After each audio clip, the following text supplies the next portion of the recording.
여러분, 만약 어느 날 갑자기 누군가 나타나서 내가 바로 당신이다 라고 주장한다면 여러분은 스스로가 진짜 나라는 걸 어떻게 증명하시겠어요? 특히나 지금처럼 신분증이나 지문, DNA 같은 과학적인 방법이 전혀 없던 시절이라면요. 오늘 우리가 함께 들여다볼 이야기는 바로 이 아주 까다로운 질문을 정면으로 다루는 16세기 프랑스에서 실제로 일어났던 마르탱 게르의 귀향 사건입니다. 자, 이 질문 한번 진지하게 생각해 보세요. 만약에 모든 걸 완벽하게 흉내내는 누군가가 나타나서 여러분 행세를 한다면 주변 사람들 앞에서 진짜 당신임을 증명할 결정적인 한 방은 과연 뭘까요?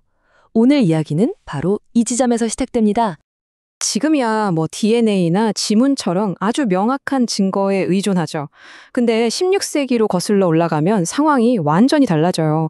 대부분의 사람들이 글도 잘 몰랐고 공식적인 기록 같은 것도 거의 없던 시대였거든요. 그때 나를 증명하는 건 내 몸에 난 흉터 아니면 오직 나만이 아는 어떤 기억, 그리고 가장 중요하게는 주변 사람들이 저 사람은 마르탱이 맞아 하고 인정해주는 그런 사회적인 관계였어요. 그러니까 정체성이라는 게 훨씬 주관적이고 또 쉽게 흔들릴 수 있는 그런 기반 위에 서 있었다는 거죠. 자, 그럼 이제 본격적으로 16세기 프랑스의 작은 마을 아르티가에서 벌어진 이 기묘하고도 흥미로운 이야기 속으로 한번 들어가 보겠습니다. 모든 건 한 남자가 갑자기 사라지면서 시작됐습니다. 이 이야기의 주인공, 마르탱 게르는 베르트랑드라는 여성과 결혼을 했는데요. 오랫동안 아이가 생기지 않아서 좀 힘든 시간을 보냈어요. 그러다 우여곡절 끝에 아들 상실을 낳았는데 이번엔 아버지 곡식을 훔쳤다는 누명을 쓰고 크게 다툰 끝에 결국 아무 말도 없이 집을 나가버립니다. 그리고 무려 8년 동안이나 돌아오지 않죠. 그렇게 8년이 흐른 어느 날 한 남자가 나타나서 자기가 바로 마르탱이라고 주장해요. 근데 진짜 재밌는 게 뭐냐면요. 이 돌아온 남자가 과거의 마르탱과는 완전히 다른 사람이었다는 겁니다.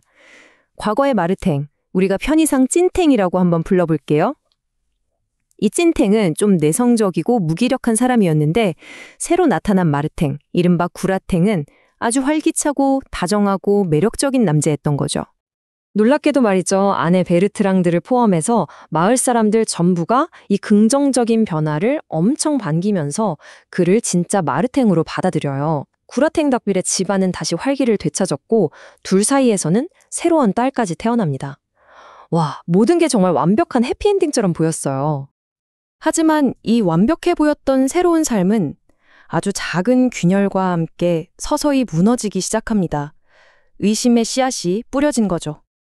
어느 날 마을을 지나가던 한 군인이 툭 던진 한마디가 시작이었어요. 진짜 마르탱은 전투에서 다리를 잃었어.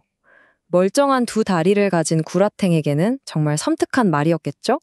결정적으로 이 구라탱이 자기 유산을 달라면서 숙부에게 아주 공격적으로 나오자 이 변한 태도를 수상하게 여긴 숙부 피에르가 마침내 그를 사기꾼으로 고소해버립니다.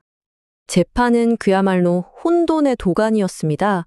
한쪽에서는 성격이 너무 변했다, 심지어 발 사이즈가 예전 마르탱의 12가 아니라 9다, 이런 구체적인 증거까지 내밀었죠.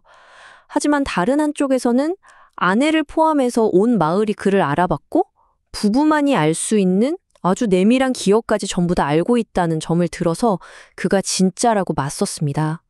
판사도 정말 판단을 내리기 어려운 팽팽한 상황이었어요. 이 재판의 키를 쥐인 사람은 결국 아내 베르트랑드였습니다. 그리고 그녀는 모두의 예상을 깨고 법정에서 아주 단호하게 증언해요. 이 사람이 제 남편이 맞습니다. 심지어 고소장에 있는 자기 서명은 숙부가 억지로 시켜서 한 가짜라면서 판사 앞에서 또렷하게 자기 이름을 써 보이지까지 합니다. 이제 구라탱의 승리가 거의 확실해지는 순간이었죠. 바로 그때 판사가 막 판결을 내리려는 찰나 법정문이 탁 열리면서 이 모든 상황을 한 방에 뒤집어 버리는 정말 극적인 반전이 일어납니다. 네, 그 군인의 증언 그대로였습니다. 나무 의족을 한 남자가 법정 안으로 들어선 겁니다. 그가 바로 진짜 마르탱, 찐탱이었어요. 법정은 순식간에 충격에 휩싸였고 흩어져 있던 모든 의심의 조각들이 하나로 딱 맞춰지는 순간이었습니다. 자, 이제 진짜와 가짜의 숨막히는 대질신문이 시작됩니다. 근데 이 가짜 마르탱, 진짜의 과거에 대해서 정말 놀라울 정도로 잘 알고 있었어요. 왜냐하면 둘이 군대에서 만난 사이였거든요. 하지만 결정적인 순간, 진짜 마르탱이 가짜에게 과거사에 대해 따지자 가짜는 자기도 모르게 이렇게 받아쳐버립니다. 아니지, 내가 너에게 말했지. 바로 이 말실수 하나가 그의 발목을 제대로 잡고 납니다.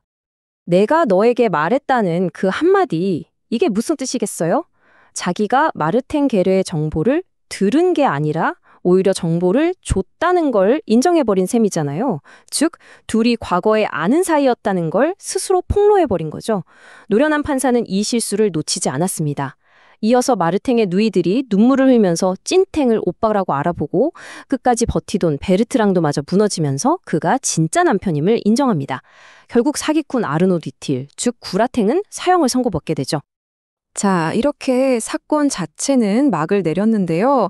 사실 이 이야기는 우리에게 훨씬 더 깊고 복잡한 질문들을 던집니다. 이 모든 비극의 책임, 과연 누구에게 있었던 걸까요?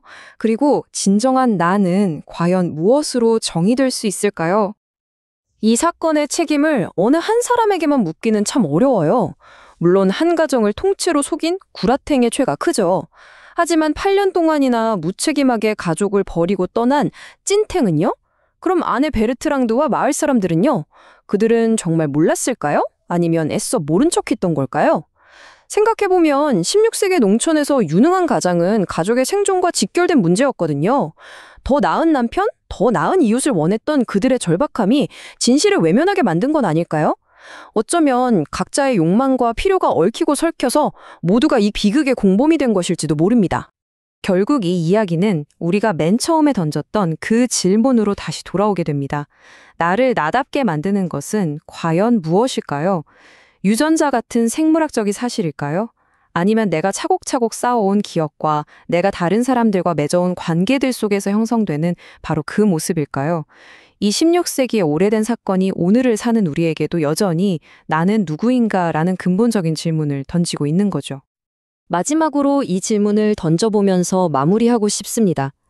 아내 베르트랑드는 아마 무기력했던 찐탱과의 고통스러운 현실보다 다정했던 구라탱과의 가짜 행복 속에서 더 큰 만족을 느꼈을지도 몰라요.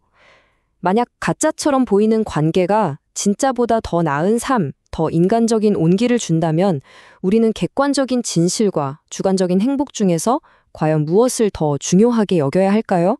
한 번쯤 깊이 생각해 볼 만한 질문입니다.